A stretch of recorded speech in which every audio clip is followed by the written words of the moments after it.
उनके खिलाफ हम लोगों ने ढाका के थाना में हम लोग आकर के आवेदन देना चाहते हैं FIR करने के लिए, और देश के लगभग हर थाने में हम लोग इस काम को करें। इसी कड़ी में हम लोग आए हैं, वैसा आवेदन स्वीकार किया जाए और उसके आगे जो है हम लोग चुनाव जीतने का काम करती है। सरकार से आप क्या निवेदन करते हैं, इसमें कोई कानून वगैरह बने, जैसे कि अभी महाराष्ट्र में रामगिरी ने कहने का काम किया, तो देश के अलग अलग हिस्से से ये खबर निकल कर आती है, तो आप सरकार से क्या कहना चाहते हैं कि इस पर कोई सख्त कानून बने और कानून को इस मतलब लागू भी कराया जाए, ऐसे कि कानून बने तो उस पर सज़ा भी हो, और जिसकी वजह से लोगों में डर हो कि हम अगर इस पर गलती करते हैं तो हमको कानूनी कार्रवाई हम पे हो सकती है। तो लोग ऐसी तो बहुत एप्लीकेशन देते हैं अलग अलग थाने में, लेकिन इस पर सरकार तवज्जो नहीं दे पाती है और कानून उसमें नहीं बन पाता। तो आप क्या सरकार से, केंद्र सरकार से या राज्य सरकार से अनुरोध करते हैं? निश्चित रूप से यही हम लोग का लक्ष्य है। इसी कड़ी में हम लोग सब लोग यहाँ उपस्थित हुए हैं कि ऐसे तमाम लोग जो बार बार ऐसा हरकत करते हैं उनको छोड़ दिया जाता है, और कई बार हम लोग उसको नज़रअंदाज कर दिया करते थे। अभी आपने देखा इम्तियाज़ जलील साहब ने पूरे मुंबई को एक एग्जाम्पल सेट किया कि वहाँ रामगिरी जी ने जो है गलत स्टेटमेंट दिया पैगम्बर साहब के खिलाफ, और पूरा मुंबई, पहले उन्होंने प्यार से बोला, समझाया कि आप उस व्यक्ति को अगर अरेस्ट नहीं करेंगे, उसके खिलाफ कार्रवाई नहीं करेंगे तो हम लोग आंदोलन करेंगे। तो आज मैं इस वीडियो में बात करने वाला हूँ फिर से एक ऐसे शख्स ने जो गुस्ताखी करने का काम किया हमारे हुजूर सल्लल्लाहु अलैहि वसल्लम के बारे में, उनके बारे में जो बयान देने का काम किया है, उनसे बयान को लेकर के पूरे देश में मुसलमानों के अंदर एक नाराजगी बढ़ी है। अभी कुछ महीने पहले महाराष्ट्र के भीतर एक रामगिरी महाराज ने जो बयान देने का काम किया, उसके बाद से मुस्लिम समाज के लोग काफी नाराज हुए। उसके बाद से इम्तियाज जलील साहब ने सरकार को एक अल्टीमेटम दिया था। उसके बाद अभी उसकी गिरफ्तारी अभी तक नहीं हुई है। उनके बाद फिर एक और उत्तर प्रदेश के जो गाजियाबाद से ताल्लुक रखने वाले हैं यति नरसिम्हानंद, जो अपने आप को बाबा कहते हैं, उनकी जबान से ये गंदी बातें, ये हमेशा कुछ ना कुछ 2 महीने 6 महीने 4 महीने पर उनकी जबान से मुस्लिम को लेकर के बयान उनकी जबान से निकलती रहती है। लेकिन आज एक दिन पहले उनकी जबान से उन्होंने एक पूरी हद को पार कर दिया। हमारे प्रॉफिट मोहम्मद सल्लल्लाहु अलैहि वसल्लम के बारे में जो उन्होंने बयान देने का काम किया है, ये बहुत ही मतलब नागवार बयान है, और इनसे काफी मुस्लिम समाज के अंदर नाराजगी बढ़ी है, और इनके खिलाफ पूरे देश भर में FIR दर्ज कराया जा रहा। इसी को लेकर के हम बात कर रहे हैं कि बिहार से यह खबर निकल कर आई है कि बिहार ढाका विधानसभा 21 से यहाँ पर राणा रणजीत सिंह के अध्यक्षता में, राणा रणजीत सिंह के अगुवाई में यहाँ के निवासी जितने भी थे मुस्लिम समाज से, हिंदू समाज से, सब ने मिलजुल कर थाना में जाकर के इनके खिलाफ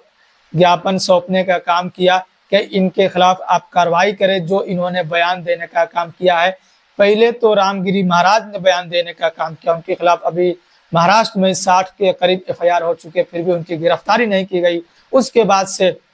कहीं ना कहीं सरकार की तरफ से इनको शरण दिया जा रहा है और इनकी हिम्मत बढ़ती जा रही, जिसको लेकर के कभी महाराष्ट्र के भीतर, कभी उत्तर प्रदेश के गाजियाबाद के मठ में रहने वाले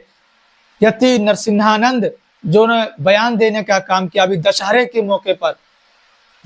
मौके पर जो उन्होंने बयान देने का काम किया, तो इन लोगों का मनोबल बढ़ता जा रहा है। और ये भाईचारा दिखाते हुए ढाका 21 विधानसभा से AIMIM पार्टी के राणा रणजीत सिंह, कोई मुस्लिम नेता ने कोई ज्ञापन सौंपने थाना के भीतर नहीं गए। किसने गया? राणा रणजीत सिंह, एक हिंदू का बेटा ने किया कि हमारे प्रॉफिट मोहम्मद सल्लल्लाहु अलैहि वसल्लम के बारे में जो बयान देने का काम किया गया, ये बिल्कुल बयान गलत है, क्योंकि ऐसे बयान को रोका जाए और हम सब जैसे कि मिलजुल कर इस देश के भीतर, और हमें हर एक दूसरे धर्म के सम्मान करने चाहिए और सम्मान के साथ जीनी चाहिए। तो राणा रणजीत सिंह की अगुवाई में अभी रात की ये तुरंत खबर निकल कर आ रही है, ढाका के निवासी जितने भी थे मुस्लिम समाज से, जो हिंदू समाज से ताल्लुक रखते, सब एकजुट होकर के, क्योंकि ढाका प्यार मोहब्बत के लिए जाना जाता है, भाईचारा के लिए जाना जाता है, सब ने मिलजुल कर यहाँ पर अगर फैसल रहमान जो पूर्व विधायक है RJD से, अगर वो साथ होते तो एक कहने वाली बात होती कि मुस्लिम होकर मुस्लिम गए थाना में उनके खिलाफ FIR दर्ज कराने के लिए, या उनके खिलाफ ज्ञापन सौंपने के लिए कि उनके खिलाफ आप कार्रवाई करें, उनके खिलाफ आप FIR दर्ज करें। आवेदन देने का काम किया। लेकिन राणा रंजीत, एक हिंदू भाई ने एक मुस्लिम के लिए लड़ाई लड़ रहा है, ये बहुत काबिले तारीफ है। और लोग इंतजार करते रह गए कि पूर्व विधायक जो है वो फैसल रहमान साहब, जो वो आगे कदम बढ़ाकर जाएंगे और इनके खिलाफ कार्रवाई की मांग करेंगे और थाना में जाकर जो ज्ञापन सौंपेंगे कि इनके खिलाफ आप कार्रवाई करें। जिस तरीके से बिहार के अलग अलग थाने में उनके खिलाफ एफआईआर कराई जा रही है, उनके खिलाफ प्रशासन से मिलकर के उनको ज्ञापन सौंपा जा रहा है। और अलग अलग जगह पर, चाहे वो उत्तर प्रदेश हो, चाहे वो बिहार हो, क्योंकि ये जो बयान जो हमेशा कहीं ना कहीं से निकल कर आ जाता है। कभी रामगिरी महाराज, आप लोगों ने देखा होगा कितना बवाल हुआ, इम्तियाज जलील साहब ने पूरा रैली निकालने का काम किया इसको लेकर के, लेकिन अभी तक उनकी गिरफ्तारी नहीं हुई है। और इसलिए गिरफ्तारी नहीं हो रही है क्योंकि अभी वहां पर चुनाव है और कहीं ना कहीं सरकार का उनको पूरा सपोर्ट मिल रहा है। इसी को देखते हुए और लोगों का मनोबल बढ़ता जा रहा है, जब उनको पता है कि हम कुछ भी बोल देंगे तो हमें गिरफ्तार नहीं किया जाएगा, हालांकि हम पे कितना ही एफआईआर हो जाए। ये भी जो शख्स है यति नरसिम्हानंद, इनके ऊपर अनेकों एफआईआर दर्ज है, लेकिन फिर भी ये बाहर घूम रहे और इनको कोई डर कोई भय नहीं होता। खुलेआम मुसलमानों को गाली देने का ये काम करता रहता है, खुलेआम धमकी देने का ये काम करता रहता है। अब तो इन्होंने हद कर दिया, सारी हदें को पार कर दिया इन्होंने। और हमारे प्रॉफिट जो मुसलमानों के लिए दी जान से लोग उनको प्यार करते हैं, उनके लिए कोई एक लफ्ज गलत नहीं सुन सकते हैं। उनके बारे में अनाप शनाप जो बकवास करने का काम किया, उसके खिलाफ लोगों में गुस्सा है। मुस्लिम समाज केवल एक सिर्फ हिंदुस्तान के अंदर नहीं, एक सिर्फ मुस्लिम समाज के अंदर गुस्सा की बात नहीं, नाराजगी की बात नहीं, जो भी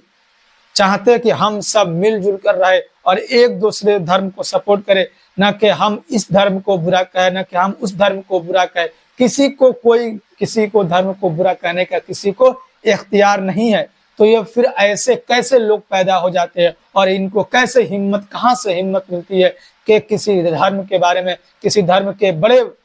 लोगों के बारे में, खास तौर से मुस्लिम समाज के जो प्रोफेट मोहम्मद सल्लल्लाहु अलैहि वसल्लम है, उनके बारे में हमेशा 6 महीने, 8 महीने, साल भर के बाद कोई ना कोई टिप्पणी करते हुए नजर आ जाता है इस देश के अंदर। अभी नुपुर शर्मा ने बयान देने का काम किया कुछ साल पहले, उसके बाद से फिर अभी रामगिरी महाराज को देख लो, फिर इन्होंने हद पार कर दिया जो यति नरसिम्हानंद है। तो ये कब तक चलेगा? इम्तियाज जलील साहब यही मांग कर रहे थे कि इस पे एक कानून बनाया जाए और किसी भी धर्म के बारे में कोई भी, अगर चाहे वो मुस्लिम समाज के लोग हिंदू धर्म के बारे में कुछ गलत बयानबाजी करते तो उनको आप गिरफ्तार करें, या कोई हिंदू मुस्लिम समाज के, मुस्लिम धर्म के गुरु के बारे में, मुस्लिम के बारे में, उनके मजहब के बारे में गलत बयानबाजी करते तो उनको आप गिरफ्तार करो। कानून सबके लिए इक्वल होनी चाहिए, बराबर होनी चाहिए। इसी को लेकर के ढाका में एक शांतिपूर्वक तरीके से राणा रंजीत सिंह की अगुवाई में, मैं बार बार इस बात को दोहराने की कोशिश कर रहा हूँ, राणा रंजीत सिंह, आप नाम पे इस पे गौर कीजिएगा। कोई इम्तियाज जलील नहीं, कोई अकबरुद्दीन ओवैसी नहीं, कोई असदुद्दीन ओवैसी नहीं, कोई फैसल रहमान नहीं, कोई वारिस पठान नहीं, कोई सैयद मोइन नहीं, राणा रंजीत सिंह, कोई अख्तरुल ईमान नहीं। इन्होंने बढ़ चढ़ कर हिस्सा लिया और इन्होंने कहा कि हम सब धर्म का सम्मान करते हैं और सब धर्म को अपने अपने हिसाब से जीनी चाहिए, अपने अपने हिसाब से अपने धर्म को फॉलो करनी चाहिए। किसी को इख्तियार नहीं है कि आप किसी भी धर्म के धर्म गुरु के बारे में आप गलत बयानबाजी करें और हम लोग खामोश रहे। हम लोग कानूनी तरीके से लड़ाई लड़ेंगे और जहां तक हम लोगों को हो सकता है उनके खिलाफ हम लोग कानूनी लड़ाई लड़ेंगे, एफआईआर दर्ज कराएंगे अलग अलग थानों में। जैसे कि मैंने बताया कि ढाका 21 विधानसभा के अंतर्गत, ढाका थाना के अंतर्गत एफआईआर आवेदन देने का काम किया गया है और प्रशासन से इन्होंने अनुरोध किया है कि आप इस पे एक्शन ले, कि ऐसे लोग जो इनका मनोबल बढ़ा हुआ है उनको शिकंजे के अंदर ले, उनकी गिरफ्तारी की जाए और उन पर सख्त से सख्त धारा लगाकर उनके ऊपर कार्रवाई की जाए। तो ये अपडेट रात को निकल कर आई है, जो कि बिहार से, जो ढाका विधानसभा के भीतर से राणा रंजीत सिंह की तरफ से। आगे जो भी अपडेट होगा इस चीज को लेकर और ये गुस्ताखे रसूल को कब गिरफ्तार किया जाता है, ट्विटर पे, अलग अलग सोशल मीडिया प्लेटफॉर्म पर अगर आप देखते हैं तो हर जगह इन्हीं को लेकर अरेस्ट हैशटैग चलाया जा रहा है, अरेस्ट हैशटैग चलाया जा रहा है, यति नरसिम्हानंद को अरेस्ट किया जाए। लेकिन फिर भी सरकार की कान जो है वो बंद पड़ी हुई है, सरकार को कोई बात सुनाई नहीं देती। अगर वही मुस्लिम समाज के धर्मगुरु कोई भी कुछ भी बयान देते तो उनको या किसी बयान के शक के दायरे में उनको गिरफ्तार कर लिया जाता है, या FIR हो या ना हो, पहले वो खुद FIR करते हैं, उसके बाद उनको गिरफ्तार कर लिया जाता है। लेकिन यहाँ पर FIR पे FIR किया जा रहा है, लेकिन कोई सुनवाई नहीं हो रही, कोई गिरफ्तारी नहीं हो रही, बल्कि सरकार इनको समर्थन दे रहा, जिस तरीके से महाराष्ट्र में शिंदे ने समर्थन दिया कि इनके बाल को बांका नहीं होने देंगे। तो जाहिर सी बात है मनोबल बढ़ेगा और फिर वही आप पूरे देश के भीतर देखने को मिलेगा। कभी ये बोलेगा, कभी वो बोलेगा, कभी वो बोलेगा। इनको पता है कि सरकार हमारे पीछे खड़ी है और हम भी जो कुछ बोलेंगे हमको हमारे समर्थन में लोग रहेंगे। तो ये जो नीच हरकत जो करने वाले जो इस देश के भीतर है, इनके ऊपर सख्त कार्रवाई होनी चाहिए। और हम भी मांग करते हैं और सरकार से इस पे एक ऐसी मांग करते हैं कि सख्त कानून बनाए जाए और कानून को पालन किया जाए कि हर धर्म के बारे में कानून हो कि किसी भी धर्म के बारे में कोई भी लोग गलत बयानबाजी ना करे। तो जो भी आगे अपडेट होगा फिर से मैं आप तक पहुंचाने का कोशिश करूंगा। फिलहाल अब भी लोगों में काफ़ी नाराज़गी है, खासतौर से मुस्लिम समाज के भीतर, क्योंकि हमेशा कुछ ना कुछ हमारे हुजूर सल्लल्लाहु अलैहि वसल्लम के बारे में अब सब उनके खिलाफ बयानबाजी की जाती है, खासतौर से भारत देश के अंदर। तो ऐसी नहीं होनी चाहिए। हम उम्मीद